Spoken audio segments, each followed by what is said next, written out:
రైతులందరికీ నమస్తే అన్న ఈ తూకం పోసి 7 రోజులు అవుతుంది. ఒక్కసారి చూడండి అన్న, 4 ఇంచుల పైనే పెరిగింది. చూడండి తూకం ఎంత బాగుందో అన్న. ఏం లేదు, మీ పొలంలో ఒకవేళ సౌడు ఉన్నట్లయితే దున్నినాక దుక్కిలో జింకు వేసుకోండి, టెంజీ గుళికలు లేదా కొంచెం దుక్కి మందు వేసుకోండి, సరిపోతుంది. సౌడు ఉన్న వాళ్ళైతే, సౌడు లేని వాళ్ళైతే ఓన్లీ దుక్కి మందు వేసుకుంటే సరిపోతుంది, కొంచెం టెంజీ గుళికలు చల్లుకుంటే సరిపోతుంది. మీ తూకం కూడా ఇంత బాగా వస్తుంది. నాకు తెలిసి ఇలా ఉంటే ఇంకా వారం రోజుల్లో ఇది నాటు వేయచ్చు అన్న. ఇలాంటి మంచి మంచి ఇన్ఫర్మేషన్ కావాలంటే నా ఐడిని ఫాలో చేయండి అన్న. చాలామంది చూసి వదిలేస్తున్నారు కానీ ఫాలో చేయట్లేదు. ఫాలో చేయండి అన్న.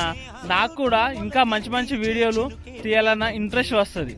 ఈ మన్నులోన నన్న స్పర్శ ఉన్నది, ఘనమేదిరా దీనికన్నా.